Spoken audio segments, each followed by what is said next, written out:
Olá, astromapas! Prazer estar aqui com vocês novamente. A gente está em mais um quadro do Mapa Talks. Hoje a gente está com o quadro Papo de Gente e para falar sobre um tema super importante que é a saúde mental e cultura organizacional. A gente está aí no mês do Setembro Amarelo, né? Que é o mês de prevenção ao suicídio. Então, é um tema muito importante para a gente trazer para bate-papo, desmistificar alguns tabus e se cuidar mais. Então, é isso aí. E para isso, para esse papo, a gente está aqui com a Jéssica, nossa convidada super especial. Olá. Primeiramente, muito obrigada por aceitar nosso convite. A gente está muito feliz aqui com a sua participação. E para a gente dar início, eu quero que você se apresente, conte um pouquinho da sua história. Então, eu sou a Jéssica, né? Atualmente eu sou psicóloga clínica em Caldas Novas, atuo no município lá também e tenho uma consultoria em gestão estratégica de pessoas, né? Desenvolvimento de negócios. Trabalho numa agência de turismo chamada Delta Turismo lá em Caldas Novas. E desde que eu comecei a trabalhar com a psicologia, né? Que eu fui para o consultório, eu comecei a estudar negócio, estudar como os negócios, o que os negócios precisam para funcionar. E fiz alguns cursos também, né? Na área de gestão, fiz cursos pelo Sebrae como Empretec, estou agora concluindo meu MBA, né, de liderança estratégica pelo IPOG e desenvolvimento de equipes de alta performance. Então, estou aí nessa caminhada e tenho aprendido muito sobre saúde mental, sobre produtividade e o quanto tá tudo muito atrelado, né? Para a gente produzir, a gente precisa de ter qualidade de vida no trabalho e estar alinhado com o propósito das pessoas também, que é o que garante que as pessoas vejam sentido na vida, né? Que elas não se entreguem, que elas tenham alegria para continuar, que elas se sintam motivadas. E o adoecimento no trabalho muitas vezes também está associado, né, à questão do suicídio. Então a gente precisa estar cuidando também para que as nossas empresas promovam saúde, promovam motivação, não só para gerar resultado para a empresa, mas também para transformar o ambiente, né, dessas pessoas e dos colaboradores que se dedicam ali. Show, é isso aí mesmo, bacana.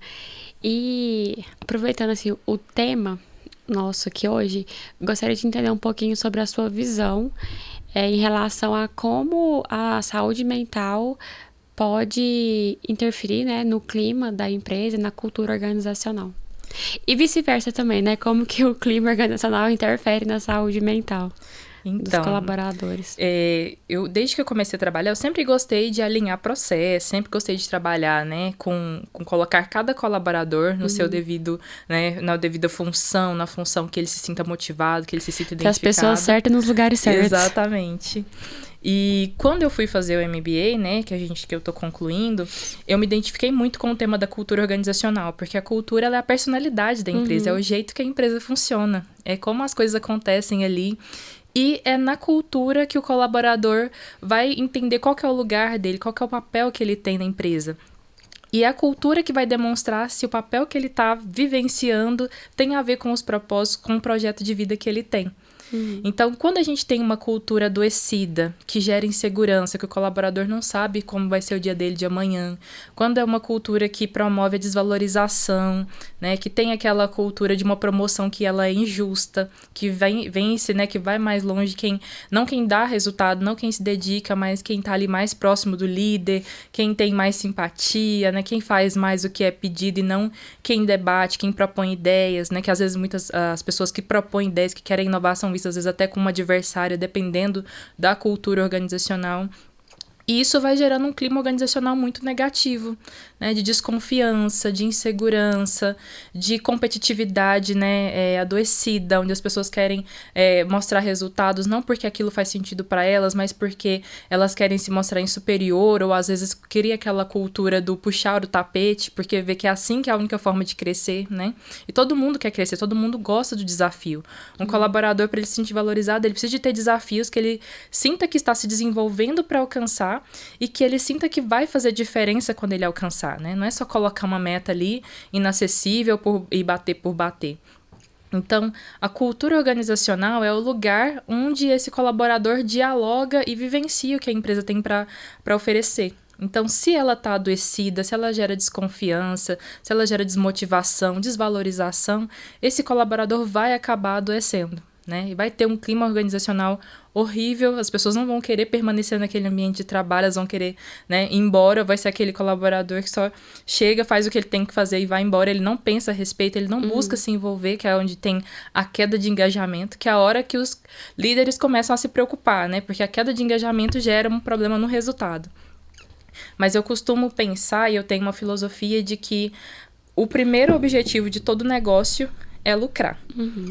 Mas o segundo é desenvolver pessoas. E para lucrar, para ser lucrativo de fato, é necessário que se desenvolva pessoas. Eu acho que a vida ela foi muito sábia quando ela colocou essa regrinha. Quanto mais a gente desenvolve pessoas, mais a gente fatura, porque a gente recebe aquilo que a gente entrega para o colaborador. Então, quando a gente tá ali, eu como gestora, converso muito aí já, seca. Tempo seco. Eu como gestora, né, como psicóloga, pela minha formação, sempre que eu tô ali, eu tô pensando em fazer com que aquele negócio se desenvolva, e para isso eu tenho que desenvolver pessoas. E por onde que a gente começa? Por onde que a gente começa a promover saúde mental? Por onde que a gente começa a construir uma cultura que vai dar resultado, que vai gerar, né, lucratividade não só para o negócio em si, mas para todos os que estão envolvidos? Quando a gente cuida dos líderes, quando a gente investe nos líderes e quando a gente coloca líderes capacitados para desempenhar aquela função. Porque é muito comum, ainda mais eu que venho, né, mais esse meio mais comercial, que a gente pegue um bom vendedor e coloque ele como gestor. Só que o raciocínio, né, de quem vende e de quem faz gestão são dois raciocínios totalmente diferentes. Muitas vezes conflitantes, né? E aí, se a gente não prepara esse líder, se a gente não orienta ele, que agora a nova meta dele não vai ser mensurada por números, né? Mas vai ser mensurada de uma forma qualitativa, com indicadores que a gente precisa construir junto com esse novo líder, então ele vai ficar perdido. E como a gente aprende a liderar? A gente aprende a liderar com os nossos pais. Acho que isso é mais ou menos da minha geração. Esses pais atuais, eles estão mais dialogáveis, mas a gente veio de uma liderança, né, de pais que eram autoritários e bem diretivos. É sim ou não, né? Então, e vai fazer do meu jeito, sim. E a gente entendeu que quando a gente lidera, o que é autoridade? É a gente impor e mandar o outro o que ele tem que fazer. E nisso, a gente adoece o outro. Né? Quando a gente coloca um líder que ele não tem esse preparo, ele vai agir no automatismo, ele vai acabar reproduzindo esses modelos familiares que ele tem, ou então, às vezes, ele vai ser muito permissivo, aquele líder, né, que pode tudo. E aí, a gente vai ter vários problemas justamente no processo, né, na hora de motivar, na hora de engajar esse colaborador. Tanto é que um dos maiores índices, né, de turnover vem justamente de colaboradores que estão insatisfeitos porque foram desrespeitados no ambiente de trabalho. Porque tem lideranças que não sabem liderar, que impõem, que não sabem como convencer. Ser líder é você dialogar, você conseguir replicar um propósito a ponto das outras pessoas tomarem como seus. Né? A função do líder é essa. E aí ele alinhar e ver se todos os passos para alcançar aquele propósito estão sendo dados, estão sendo emitidos. Então, se a gente tem um líder que ele não está preparado para assumir essa função, aí a gente vai ter uma cultura de adoecimento. Né? E a gente chama de cultura tóxica. Sim. E aí, esse líder também, ele precisa de cuidado. Porque como que ele vai aprender a cuidar se ele também não é cuidado, né? Top-down, né? Exatamente. Como que ele vai aprender a ouvir se ele não é ouvido, se ele não teve esse processo, né? E aí a gente precisa criar estratégias para que esse líder coloque dúvidas, para que ele seja monitorado, supervisionado. Às vezes a gente esquece que o líder também precisa de um acompanhamento. A gente fala assim, olha, agora ele tá... Quem cuida de quem cuida. Exatamente. Né? Com quem que ele tira as dúvidas? Né? E isso também gera insegurança. E um líder que ele é inseguro, ele vai reproduzir isso com os colaboradores, porque ele vai tentar transparecer que ele sabe de tudo e que ele dá conta. E os colaboradores já viram que ele não dá. Só que aí gera aquele atrito de imagem, gera aquele atrito de percepções, né?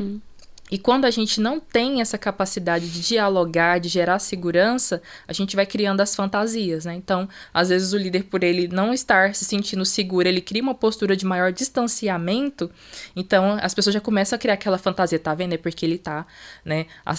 Como é que fala? A serviço da gestão, é porque tá criando, vai querer me substituir, ele tá criando alguma estratégia que vai me mudar de lugar, é porque ele não gosta muito de mim, e aí as pessoas vão fantasiando e vão projetando questões naquele líder que nem de fato ocorrem. Então é preciso ter muita clareza, né? E orientar, dar suporte, instrumentos para que os nossos líderes consigam dialogar com clareza, né? Construir espaços seguros para expressar os seus limites, expressar os limites das organizações, porque todas têm, né? Expressar as possibilidades, e aí sim eles vão conseguir ouvir também, porque eles vão ter esse espaço seguro para eles, né? Sim, com certeza. Então, assim, a gente falou um pouco sobre como a cultura, né, da empresa pode influenciar na saúde mental do colaborador. E você acha que a recíproca é verdadeira? A saúde mental da pessoa, independente do ambiente de trabalho, aquilo que ela traz, interfere na cultura da empresa? Sim. Interfere bastante, porque cada pessoa tem uma história, né? Quando cada um está passa a porta para fora da empresa, né? Ela vai de encontro à realidade dela, ao contexto de vida dela, que tem várias limitações, várias dificuldades, várias potencialidades e alegrias também, né?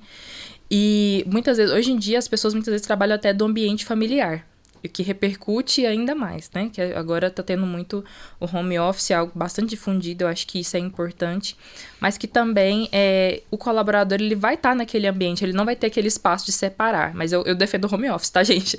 Eu sou time home office, mas eu acredito que, dependendo dos casos, né, aquele colaborador, geralmente a gente tem uma separação, né? Vai para o trabalho, deixa algumas questões em casa, e aí o colaborador vai estar ainda mais inserido nesse meio. Então, eu acho que é super importante, aí eu vou pegar no pé dos líderes, porque eu sou uma, né? Que o líder também ele tem que estar preparado para dialogar e identificar quando essas questões pessoais estão interferindo. Por quê? Às vezes tem um conflito familiar, às vezes tem um problema, né, com algum filho, adoecimentos, né, de algumas ordens. A pessoa, às vezes, ela chega para aquela empresa, ela já está adoecida prévia de um outro trabalho que ela já teve. E isso tudo, a gente precisa ter, né, clareza de que pode se influenciar. E a gente precisa estar preparado para acolher, para entender, para oferecer recursos para que essa pessoa também receba ajuda, né, na gestão de pessoas. Nem sempre o psicólogo que atua nessa parte de gestão, fazendo processos, ele vai fazer esse atendimento. Inclusive, eu não recomendo que faça, eu acho que tem que ser um outro profissional que só fique mesmo, que atenda clinicamente para poder fazer essa escuta, né, porque são funções diferentes. E aí, realmente ter esse suporte psicológico para que essa pessoa possa estar falando, identificando, conseguindo separar. E por isso que é importante a gente ter uma noção clara da cultura da empresa, de como as coisas funcionam ali. Porque a cultura da empresa pode, inclusive, agravar esses sintomas. Ou então o colaborador pode ter algum sintoma que é algo pessoal que ele já tinha, mas a cultura, como tem aquela questão de má gestão, né, da cultura, má gestão dos processos, da linha de reconhecimento, o colaborador acaba projetando tudo só na empresa. E aí ele também não vai conseguir se perceber. Tem sempre aquelas pessoas que a gente identifica que, nossa, como aqui é ruim, nossa, como aqui as coisas são sempre como são, né? Como a gente chega na empresa todo dia a mesma coisa. Não, nada vai mudar, né? Propõe uma mudança, não adianta, as coisas sempre vão ser assim. Chega alguém para dar um treinamento novo, não vai adiantar, né? Porque as pessoas... Só que se a empresa, né, a organização, ela não tem esse hábito de valorizar a inovação, não tem o hábito de gerar segurança emocional para as pessoas não vão conseguir entender que muitas vezes é um processo que é dela. Que ela não está disposta à mudança, que ela já está com um processo de... Como é que a gente fala? De perda de esperança, né? De perda da perspectiva existencial, de achar que as coisas são sempre assim, né? E aí, quando a gente tem uma clareza, a gente consegue entender e falar, olha, mas a gente está propondo mudanças, a gente está valorizando, a gente tem espaços seguros, espaços de diálogo, e esse colaborador não está vendo perspectiva, e geralmente a gente só faz assim, é porque ele é chato. É porque ele quer sabotar o negócio, ele quer sabotar o projeto. A gente não olha e fala, por que essa pessoa não tá vendo? Será que ela também é assim? Eu acho que a gente já viu muito líderes e também, né, colaboradores de modo geral, que falam que você vai no refeitório, a pessoa só reclama. Ela só reclama de tudo. E aí, será que ela também não tá precisando de cuidado? Porque como que uma pessoa só vê coisas negativas em todos os aspectos? E aí, às vezes, a gente deixa de ouvir, às vezes ela faz críticas pertinentes ao processo, a gente deixa de ouvir porque ela reclama de tudo mesmo. É mais uma crítica, né? Quando você reclama de tudo, suas reclamações vão perdendo, né? Sim. A credibilidade. Exatamente. E você falou um ponto assim, muito importante que eu gosto muito de reforçar lá na empresa, que é essa questão da pessoa sempre colocar a responsabilidade no líder, no outro, na empresa. E tem um ponto que eu sempre falo, que é cada pessoa é o protagonista da sua carreira. Cada pessoa é o responsável pelo sucesso da sua carreira. E aí a gente escuta assim, nossa, mas meu líder não me dá feedback. Meu líder não acompanha meu PDI. Eu fico assim, cara, o responsável pelo seu PDI é você. O responsável por ir atrás, né, de desenvolvimento é você. E é lógico que o líder, ele tem uma gama de responsabilidade muito grande. E é responsabilidade, sim, do líder desenvolver cada pessoa do seu time. É responsabilidade do líder atingir resultado através de pessoas. Não é através dele que ele vai conseguir chegar naquele resultado esperado. É através de outra pessoa. Isso é um baita desafio. Mas o responsável pelo crescimento de cada um é a própria pessoa. E as pessoas terceirizam muito isso, né? Sim. E quando a gente tem... É um traço também de adoecimento da cultura, essa falta de autorresponsabilização. Sabe? Quando, tipo, fica aquele jogo de empurra, mas a culpa é do departamento tal, mas eu não fiz porque fulano não fez. Por quê? A gente tem que entender que a gente precisa ter uma forma eficiente de corrigir erros. E quando a gente tem cada pessoa ocupando o seu lugar, com as suas funções claras, as expectativas claras do que se espera dessa pessoa, né? E do cargo dela nessa empresa. E quando todo mundo tá no lugar certo, parece utópico, mas eu acho que é o adequado, a gente consegue trazer mais clareza para essa responsabilização. Então, fica mais fácil o colaborador saber o que é dele e pro líder também dizer no que ele tá faltando. E quando a gente corrige os erros de uma forma processual, né, a gente para entender como que aquele erro aconteceu, analisa quais foram os fatores, quais foram as áreas envolvidas, os setores, as pessoas, né, quais os comportamentos determinantes, se foi negligência, se foi falta de atenção, se foi sobrecarga. E aí a gente dá esse feedback para o colaborador, fica mais fácil a gente responsabilizá-lo e ele assumir essa responsabilidade. Porque aí a gente está procurando o passo a passo do processo. E aí ele vai ter que olhar, né? Assim como o líder também vai olhar para aquilo que na atuação dele deixou de acontecer, que precisa agora ser corrigido para que isso não se repita. Então vai facilitando com que as pessoas se impliquem no processo, com que as pessoas prestem atenção no trabalho que elas desempenham, que elas entendam qual que é a parte que elas desempenham e avaliem como é que está sendo feito esse trabalho. E não dependa também só da avaliação do outro. Porque para a gente se motivar, a gente também tem que se perceber. Então, dependendo do líder, ele vai adorar a nossa personalidade, outros nem tanto. E aí, quem sou eu nesse processo, né? Então, auxilia quando a gente tem tudo muito claro e as habilidades definidas, os processos mapeados, fica mais fácil para gerar essa autorresponsabilização. E aí isso gera desenvolvimento. Porque se eu me responsabilizo, eu identifico o que faltou na minha parte e eu vou lá procurar corrigir. Né, se eu estou engajada. Sim, isso linka muito com um ponto também que a gente bate muito na tecla, que é a da transparência. Sim. Que ela é fundamental, assim, desde quando a pessoa inicia a relação com a gente. Então, assim, na Mapa a gente tem um cuidado muito grande em, desde o primeiro contato, a gente ser muito transparente com as pessoas. Sim. E, porque assim, eu acredito muito que não existe uma cultura certa e uma cultura errada. Tem a cultura que eu me identifico e a cultura que eu não me identifico. Tem cultura que eu posso pensar assim, cara, que absurdo, como é que uma empresa vive desse jeito? Mas pra muita gente, aquilo ali faz sentido. E vai dar certo pra eles. Mas é importante eu entender o que faz sentido pra mim, né? Então, não adianta ali... na maioria das vezes, o primeiro contato que a pessoa tem com a empresa é através de um processo seletivo, né? Sim. Ali direto com recursos humanos. E essa conversa, ela precisa ser muito franca. Sim. Então, assim, de mostrar o que de fato tem na empresa, de fato como a gente é, pra não ter surpresas, de a pessoa achar que tava entrando no mundo da Alice e ali no primeiro dia de trabalho ela já fala assim, caraca, não foi isso que eu esperava. Sim. Então, assim, quanto mais transparente a gente é, maior a chance de dar certo a jornada, né? Porque a pessoa já sabe onde tá entrando. Por isso eu valorizo muito indicação de colaborador.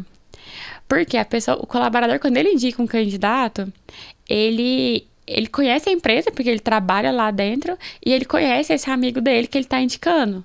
Então, assim, ele já tem parece que aquele primeiro filtro de entender assim, cara, aquela pessoa combina com essa empresa. Então, assim, a gente valoriza muito quando o colaborador indica alguém, porque eu só indicaria alguém para aquela empresa que eu vejo que fala assim, cara, parece, né, que dá match. Então, essa transparência, esse match ali com a cultura, ele é realmente muito importante. Porque problemas todo mundo tem. Defeito, qualquer lugar vai ter. Mas quando a gente se identifica com o lugar, quando a gente tem essa comunicação clara, a chance de ter sucesso é muito maior, né, Jéssica? Com certeza. Né? Autoconhecimento é poder, né? Sim. E conhecimento do ambiente que a gente trabalha, dos valores, da visão dos nossos gestores, principalmente, né? Então, eu vejo assim, quando a gente vai fazer um recrutamento e seleção, a primeira coisa que eu me pauto é quais são os valores desse lugar, né? Dessa organização. Qual é a missão? O que ela busca? E qual é a visão? O que ela tá querendo? Porque se for uma empresa que ela é familiar, que ela só quer se autossustentar, né? Que ela só quer manter ali uma forma de todos os membros da família terem um sustento, terem uma vida mais tranquila, ter flexibilidade de tempo, os colaboradores para esse propósito vão ser uns. Né? Se a gente pega uma empresa que ela quer se tornar uma multinacional, que ela quer ter vários níveis de desenvolvimento, aí já precisa de outros colaboradores com outros valores, né? Igual você falou, não existe certo e errado, existe nem adequação. melhor, nem pior, né? Exatamente, são questões são de vida, perfis diferentes. Perfis diferentes. E perfis que se você pega uma pessoa que ela é feita para o mundo corporativo e coloca nessa empresa, né? Que às vezes nem abre, trabalha assim, né? Com períodos até mais curtos de atuação, a pessoa fica sentindo que às vezes até subaproveitada. Tipo, nossa, aqui nada acontece. Aí vem a questão da mudança, né? Nossa, mas aqui não muda, é sempre do mesmo jeito. Mas até uma frustração. Exatamente. Ou então, se a gente pega essa pessoa que ela quer qualidade de vida, quer tempo pra descansar, né? Quer pausa pra fazer as coisas, quer flexibilidade de tempo e coloca num ritmo, né? Que exige uma dedicação, um engajamento mais integral ali, que às vezes vai final de semana. Tanto é que eu acho que nem todo mundo serve pra empreender. Não, porque não empreender é você dedicar horas, né? Muito mais que 40 horas. Não tem final de semana, não tem férias, não tem feriado. Exatamente. Você vive pro negócio ali, né? Exatamente. Não é todo mundo que tem esse perfil. Tem gente que pega e vai, e se organiza, né? E tem outras pessoas que não. Então, a gente precisa ter esse autoconhecimento até para transmitir na hora da entrevista, né? Quais são os nossos valores e também estar a par, e os líderes também terem essa clareza de quais são os valores que eles estão buscando nos colaboradores. Porque essas soft skills também integram o processo de colocar o colaborador adequado na função adequada. Sim. E que a gente vê, muitas pessoas têm um feeling para vendas maravilhoso. Que se você der, né, esse copo de água aqui em Rio de Água Doce, ele vai vender, né? Lá dentro do rio vai vender. E se a pessoa que ela também, na hora que coloca ela pra liderar, ela já não tem esse feeling, ela não consegue dialogar, né? Às vezes ela tem um ritmo mais rápido, um raciocínio mais rápido, ela não consegue ter paciência com quem vai mais devagar, né? Então, esse fit cultural, esse fit de entender o que é válido naquela empresa, né? Na Delta tem cachorro. Eles adoram cachorro na Delta. Leonardo. Anda lá dentro. Anda. E eu não gosto de cachorro. Assim, gente, gosto de cachorro, assim, Respeito. não maltrato, respeito. Mas eu tenho cada um no canto, né? Só que eu cheguei antes dos cachorros. Então, assim, nesse ponto, né, não tem um fit cultural, a gente se respeita. Mas o que eu coloquei? A gente precisa esclarecer para os colaboradores que vão trabalhar no presencial que essa é uma condição. Porque se a pessoa é igual a mim, ela não curte, ela vai passar o tempo todo assim, preocupada com o cachorro, e isso vai afetar totalmente a produtividade, não vai ter segurança. né? Então, eu acho que a gente precisa entender, é uma sutileza, e é algo que pro gestor é algo super importante, e para quem trabalha lá é um alívio, né? É aquele momento, assim, de descontração, eles dão afeto pro cachorro e cuidam, então se precisa fazer uma viagem, né? Eles, às vezes, têm colaborador que tem um vínculo mais pessoal, acaba que tem esse vínculo de ir lá e ajudar no cuidado, né? A gente esclareceu que não é trabalho, aí já é do hora pessoal, mas isso faz todo sentido, do que se a gente pega uma pessoa lá com o meu perfil, né, que não tem essa afinidade, vai estranhar. Então, isso vai atrapalhar e vai ficar com aquela sensação, né, de que tá sempre reclamando, e aí a gente leva a insatisfação. Então, é isso que a gente precisa entender. A gente precisa ter essa clareza dos valores, do que é importante, do que a empresa se propõe a ser, né? Com certeza. E, assim, esse match com os valores, ele é importante que venha do time todo, né? Mas, assim, essa questão do perfil, cada pessoa vai ter o seu. Sim. E essa questão que você disse, assim, da gente respeitar o perfil do outro, respeitar o limite do outro, isso é muito importante. Quando você estava falando aí da questão mesmo de empreender, né? Que foi um exemplo. Nem todo mundo tem perfil para empreender. E é esse respeito, essa empatia, ela é muito necessária, não só pela parte do líder, mas pela equipe como um todo, né? Que tá ali participando, convivendo junto. Porque aquilo que pra mim às vezes é muito simples, pro outro pode ser uma sobrecarga enorme. E aí às vezes na minha cabeça não vai fazer sentido. Falo assim, cara, mas assim, como que ele tá sobrecarregado com isso? Mas pra mim é tão simples. Mas assim, ter empatia no sentido de respeitar mesmo. Falar assim, cara, eu entendo que ele é diferente e pra ele pode estar sendo, sim, muito difícil isso daqui. Mesmo que eu nunca vou conseguir entender o que ele está entendendo, porque eu não tenho o contexto de vida dele, eu não passei pelo que ele passou, eu não tenho os limites que ele tem, os meus são diferentes. Mas só de eu entender que eu sou diferente dele e que eu acredito que ele está sentindo o que ele está sentindo, isso a gente já torna um ambiente muito mais saudável, né? Respeitoso, mais leve, mais gostoso de viver. Com certeza. E você tá falando aí, eu tô pensando que uma das coisas que ajudam muito a lidar com essas diferenças e até a promover mais a empatia, só que de uma forma indireta, é quando a gente constrói um regulamento interno. Geralmente, quem faz o regulamento interno, ele é feito por um advogado, às vezes o líder faz, né, diretamente como advogado, e ele consta umas questões muito burocráticas, né, horário de entrada, horário de saída, etc. Lá na Delta, eu pedi, né, e me coloquei a construir coletivamente esse regulamento interno. A gente fez reunião com os colaboradores, a gente ouviu, né, tirou as dúvidas sobre o regulamento interno, explicamos o que era, deixamos abertas as sugestões justamente para incluir essas ambiguidades de processos, né? Por exemplo, a questão de vendas. Se um já chamou e se um já iniciou o atendimento e aí o outro vai e começa de quem é. Então, o que a gente estabeleceu? A gente foi criando parâmetros justamente para lidar com essas diferenças e para colocar um código que todo mundo vai conseguir entender qual que é o caminho que tem que caminhar. Então, assim, tem pessoas que elas vão ser mais colaborativas, né? A gente não precisa de colocar alguns parâmetros, mas já tem outras que elas não vão ser, né? Ou que elas vão estar acostumadas a trabalhar sozinhas. E quando a gente estabelece, né, no regulamento, inclui esse jeito da empresa, em quais situações a gente estimula que colabore, e quais situações a gente estimula que a pessoa reflita e se auto-implique. Isso também, quando a gente traz esse regulamento para ser algo mais humano, mais reflexivo, que reflita mais a cultura, o clima daquela empresa, media e facilita essas questões. Então, quando a gente para resolver uma questão, eu não vou estar olhando quais são os sentimentos ou quais são as questões que não vai dar não vai dar oportunidade para duplas interpretações. Então, se todo mundo sabe qual é o caminho, o que se espera, né, que está ali posto no regulamento, fica mais fácil quando eu entendo que uma pessoa é mais rápida ou quando ela é mais tranquila.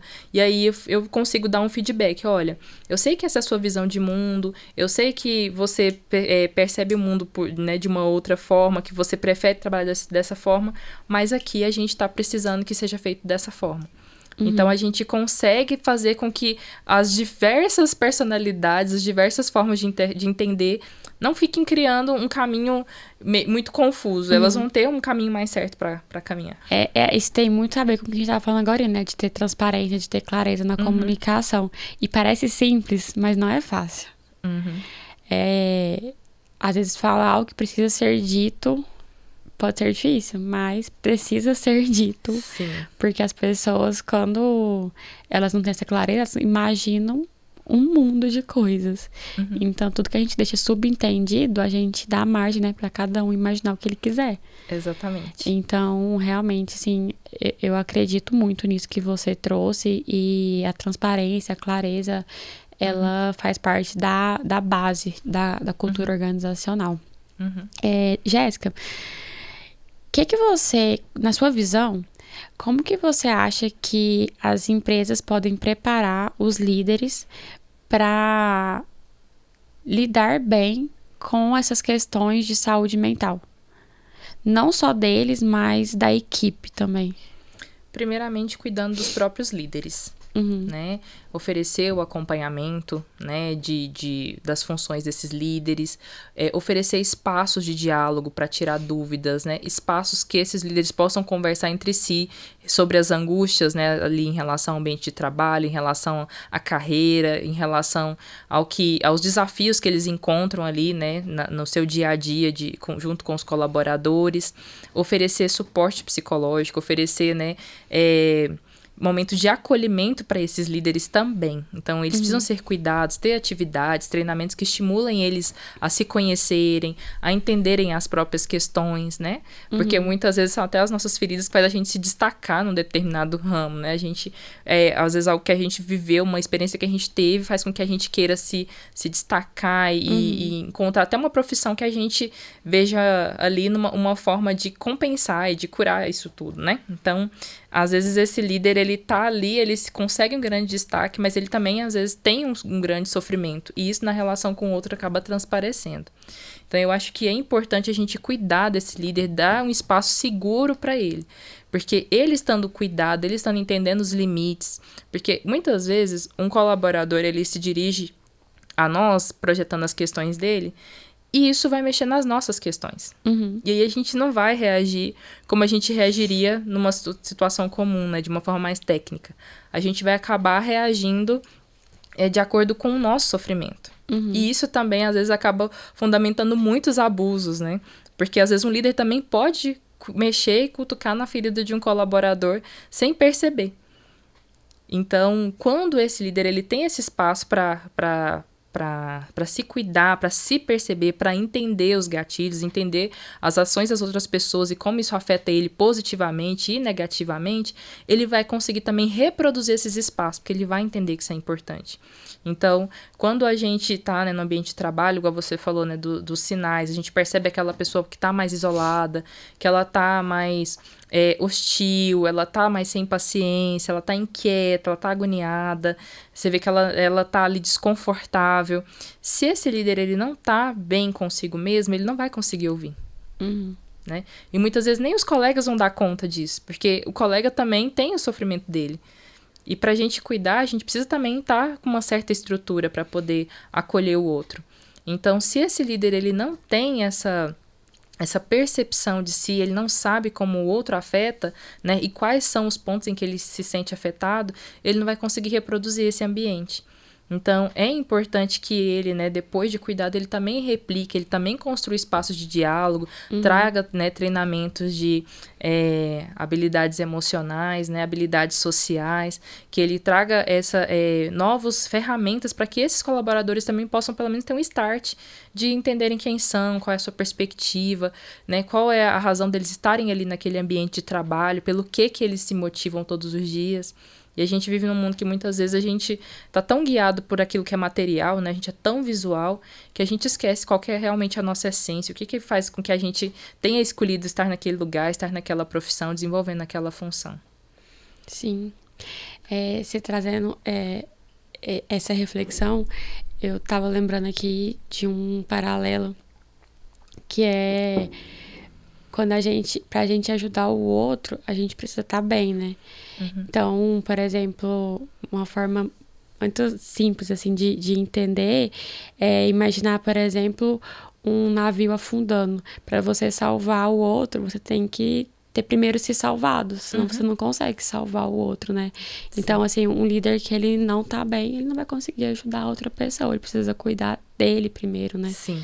Então, entender. E você acha que é fácil para as pessoas saber se ela está bem ou não?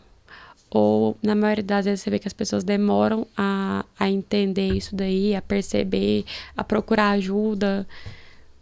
Qual que é a sua percepção? Olha, eu acho que depende muito. Tem pessoas que, dependendo do contexto de vida delas, elas até conseguem se perceber mais rápido, e depende muito também do nível de adoecimento que a pessoa está.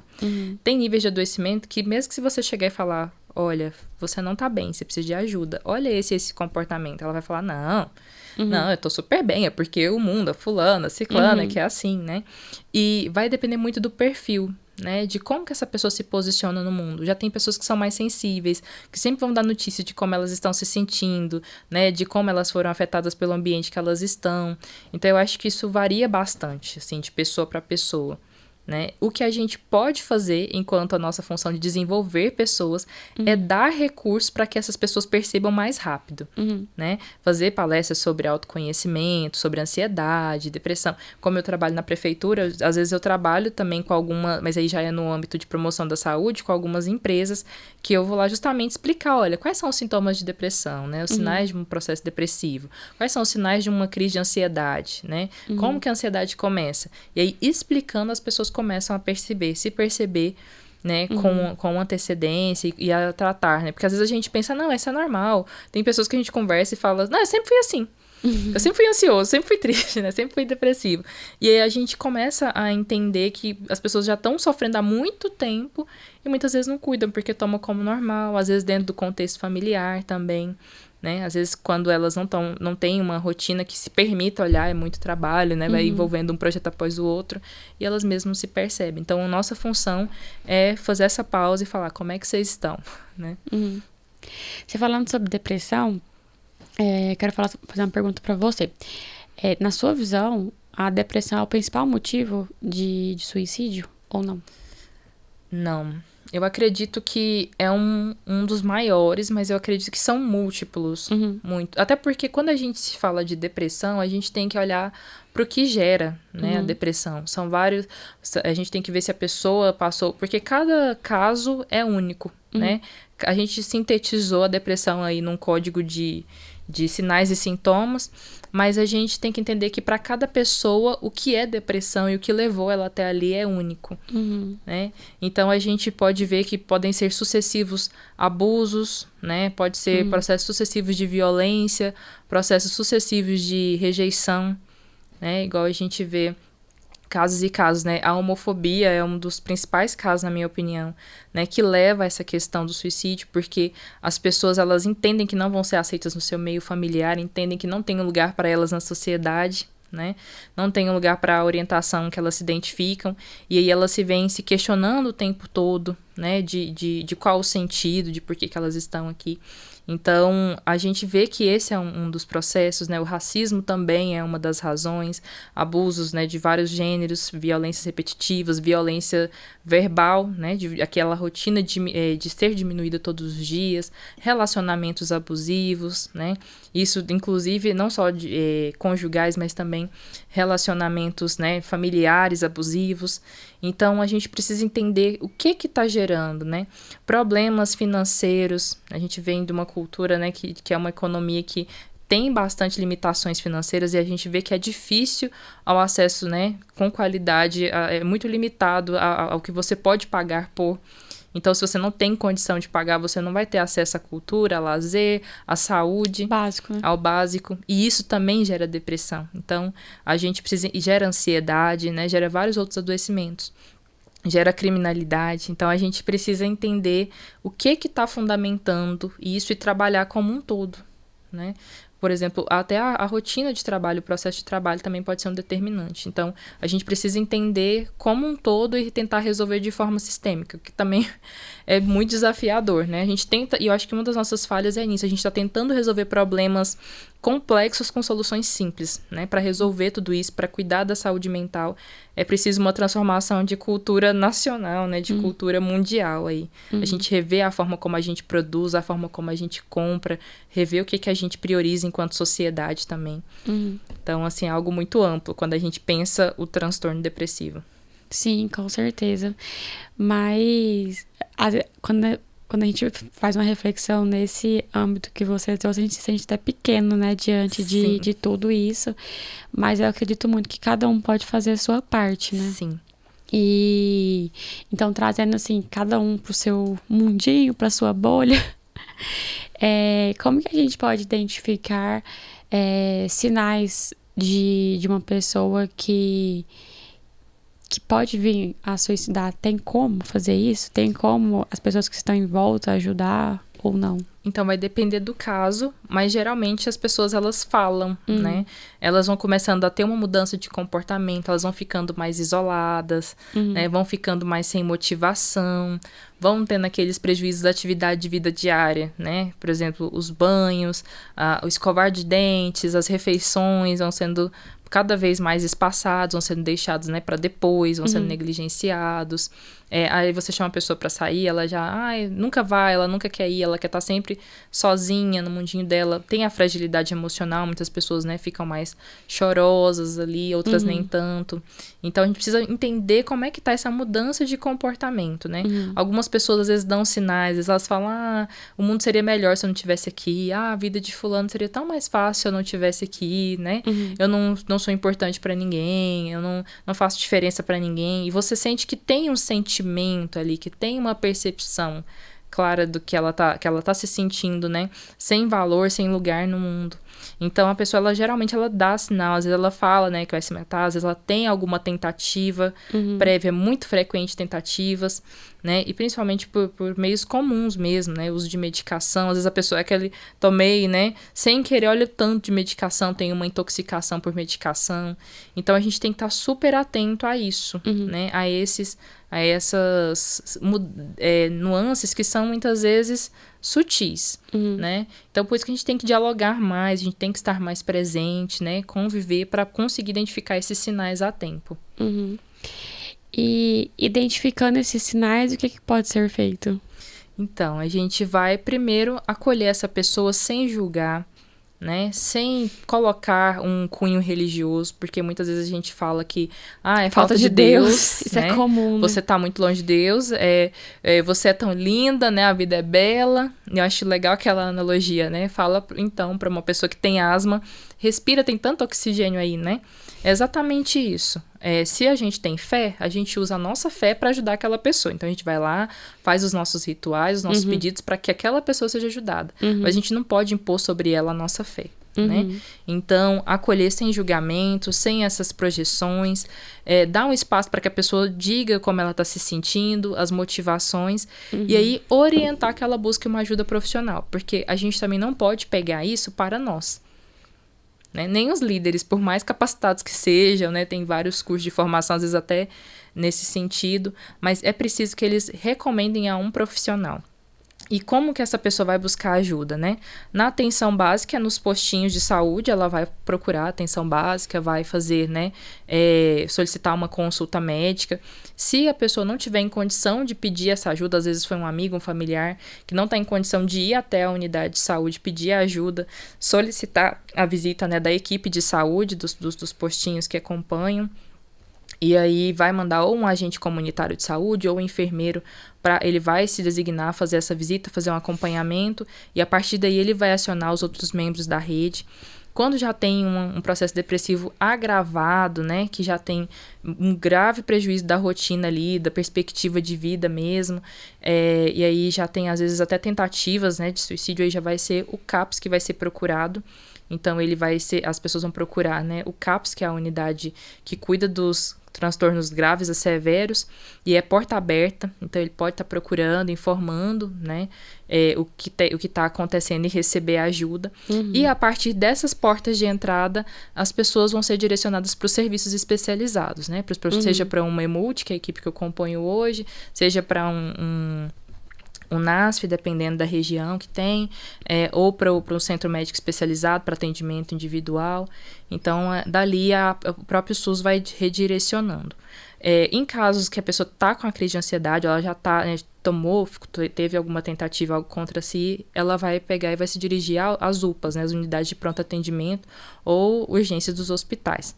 Mas em caso, assim, caso a pessoa esteja oferecendo algum risco para ela ou para outra pessoa, qualquer serviço de saúde que você acionar, sendo porta de entrada ou não, ele vai dar um acolhimento inicial, ele vai fazer uma primeira escuta e a partir daí ele vai usar os dispositivos que ele tiver, né? O que a gente orienta também? Não deixar essa pessoa sozinha, se ela já está tendo uma ideação muito forte, com planejamento, né? Não deixar ela sozinha, não deixar com materiais perfuro-cortantes próximo, acompanhar o uso da medicação. Muitas pessoas já são medicadas, mas mesmo na crise é perigoso, então a gente costuma supervisionar o uso das medicações, afastar, né?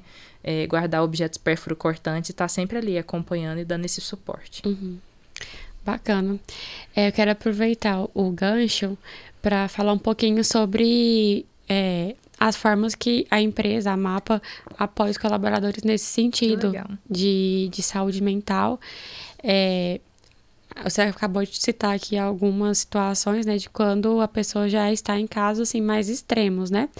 Mas é importante a gente começar a cuidar desde sempre.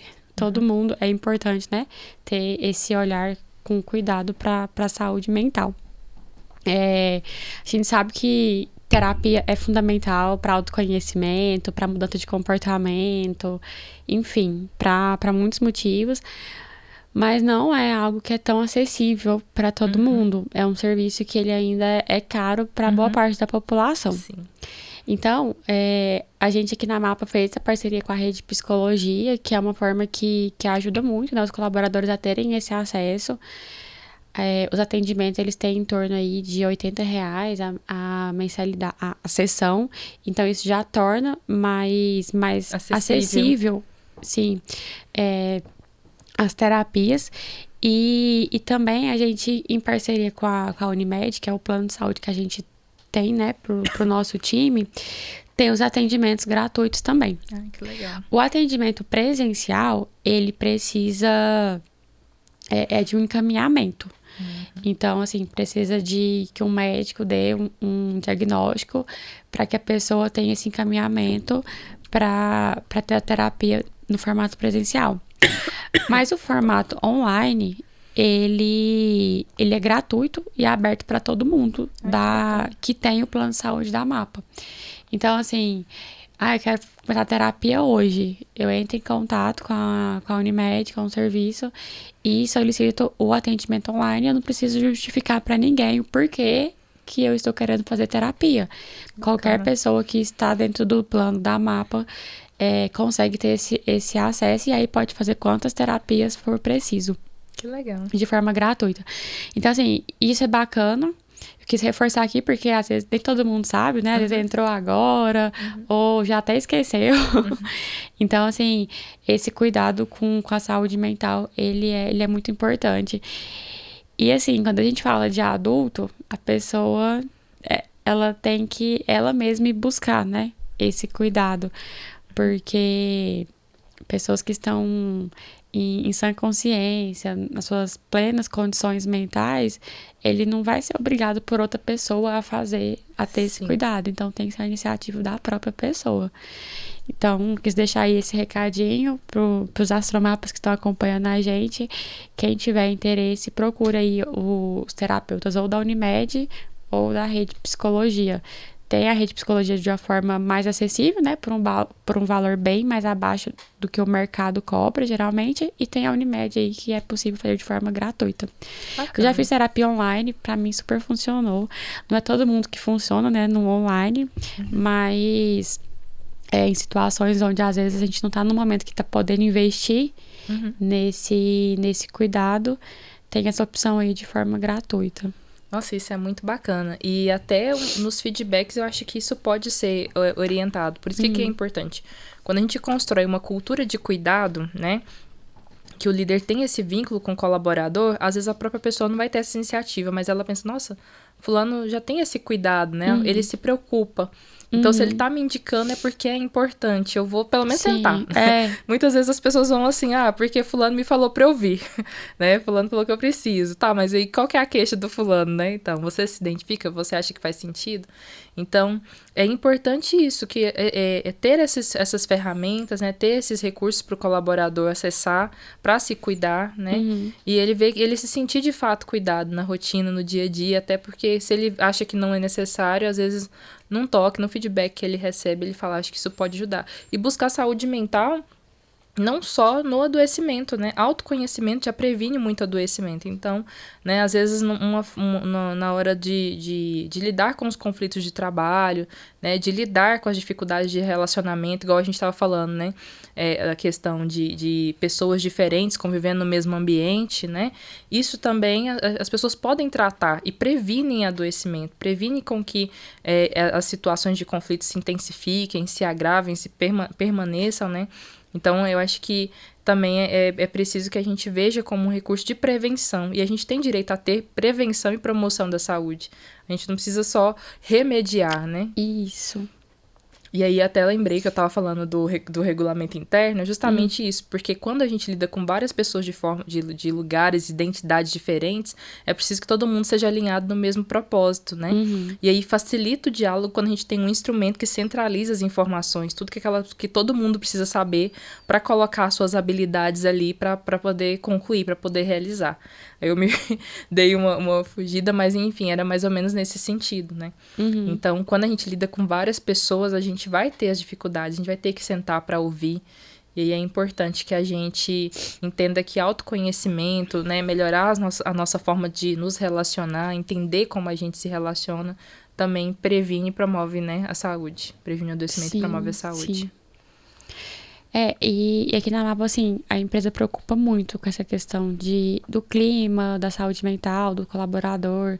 A gente está sempre promovendo muito essa questão da escuta, de ouvir o time de forma genuína mesmo, assim, sabe? De querer entender de fato o que as pessoas buscam, quais são as dores, quais são os principais desafios, o que a gente pode fazer para mudar, para melhorar o clima, para melhorar a jornada do colaborador aqui dentro, né? Então, acho que a gente tá no caminho certo. Tenho certeza que sim. E é lógico que tem muito... A gente sempre tem, né, o que evoluir, o que buscar crescer, mas só esse fato de querer sempre melhorar e gerar um clima melhor a cada dia é muito importante, né? E pensar qual que é o colaborador que a gente vai entregar e devolver para o mercado. Sim. Porque, atualmente, dificilmente um colaborador ele vai ficar para sempre na empresa. Mas o que ele leva? Né? Quem passa pela Mapa, né? O que leva? Quem passa pela Jéssica Martins Consult, o que leva? Quem passa pela Delta, o que leva? É isso que a gente precisa refletir, né? Porque muitos vêm com uma bagagem que não é tão legal, né? E a gente recebe, o que a gente faz com essa bagagem? Como que essa pessoa entra, como que ela sai? Eu acho que isso é algo que não tem como a gente mensurar, né? Não tem faturamento que vai dar conta. Sim. Mas que é muito rico e gratificante você construir uma marca que quando as pessoas, né, se referem, quando o colaborador lembra, ele lembra não só como algo que ele deu de vida, mas como que ele recebeu. Fala, nossa, eu aprendi muito, lá eu fui cuidado. Lá eu aprendi a melhorar as minhas relações, que melhorou também minha relação com a minha família, né? E aí melhorou, fez eu ter mais projetos de vida. A gente vai devolver... Qual colaborador que a gente vai devolver pro mercado? A gente vai devolver aquele colaborador que sonha, que quer crescer, que tá mudando porque tá buscando uma nova oportunidade de crescimento, porque a gente também é limitado, né? Então, às vezes, o que o colaborador precisa não é o que a gente tá... não é para onde a gente tá indo naquele momento, né? Os propósitos foram juntos até um determinado ponto. É um colaborador que está indo buscar novos horizontes, ou ele é um colaborador que saiu desmotivado, decepcionado, né, que está se sentindo injustiçado, que está sem sonho, sem perspectiva, que está adoecido. Então, acho que isso também faz pensar qual que é o legado, né, que a gente deixa nas pessoas. Então, assim, Isso. qual foi a marca que a gente deixou em Exatamente. cada colaborador. E assim, é uma preocupação grande nossa, até porque é um time muito grande, né? Hoje são quase 500 colaboradores, então, assim, pensa o quanto essas pessoas impactam também na sociedade, né? Então, qual a diferença que a gente está fazendo na vida dessas pessoas? Sim. Essa é uma responsabilidade muito grande Muita. que a empresa tem. E todas as empresas têm. Sim. Só que vocês decidiram que vão olhar, vão assumir, né? Se autorresponsabilizar por isso e que vão fazer algo a respeito, né? Isso é uma responsabilidade que todas as empresas partilham, mas quantas cuidam dessa parte, desse propósito, né? Isso é bem legal. Sim, com certeza. A gente tá caminhando pro final aqui, nosso tempo tá acabando, passa tão rápido, né? Vou fazer uma brincadeirinha aqui com você. Vou fazer uma pergunta e você me responde com uma palavra só. Pode ser? Eu vou tentar. Vamos lá, então. Qual que é a sua maior motivação no trabalho? Nossa. Difícil. Transformação. Mas eu colocaria autonomia também. Os dois. Pode ser duas, eu sou muito prolixa pra uma só, mas vamos lá. Depois eu quero repetir tudo de novo. Eu tô brincando. Mas são perguntas difíceis. Qual que é a principal causa de turnover nas empresas? Deixa eu ver como é que eu defino. Desvalorização? Qual que é a característica essencial de um bom gestor, de um bom líder? Aquilo que não pode faltar. Deixa eu ver. Eu acho que é escuta. Qual o melhor jeito de lidar com estresse? Refletindo sobre. Qual é o melhor sentimento que os colaboradores podem ter em relação à empresa? Valorização. E qual o pior? Insatisfação. Qual é o principal indicador de um ambiente de trabalho saudável? Satisfação. Eu acho. E por último, o principal fator que contribui para o turnover nas empresas. Eu acho que é muito parecido com aquele lá de cima, né? Onde eu coloquei desvalorização.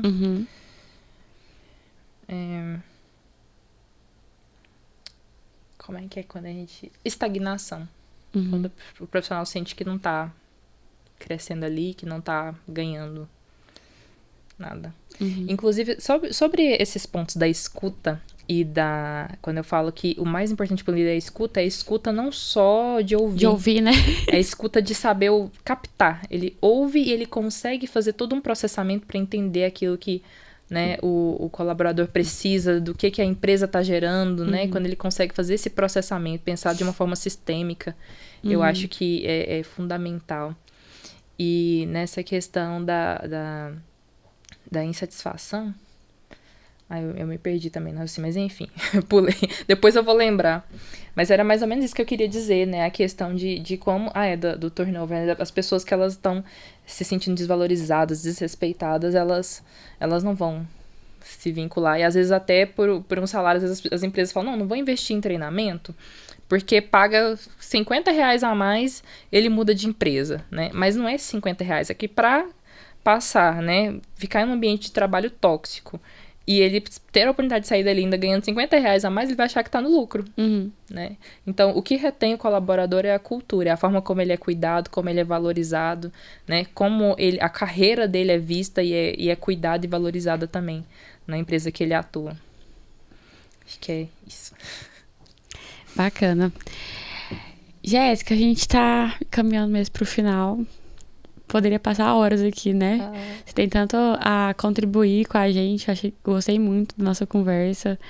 Mas a gente tem um tempo aí determinado. Então, quero te agradecer muito por ter compartilhado esse seu conhecimento, sua experiência com a gente. Foi muito legal conversar com você sobre um tema que é tão importante, né? E gostaria que você deixasse uma mensagem final aí pro nosso time que tá acompanhando aí essa conversa nossa. Ai, eu quero também agradecer, né, o convite. É muito prazeroso falar sobre aquilo que é o meu propósito também de vida.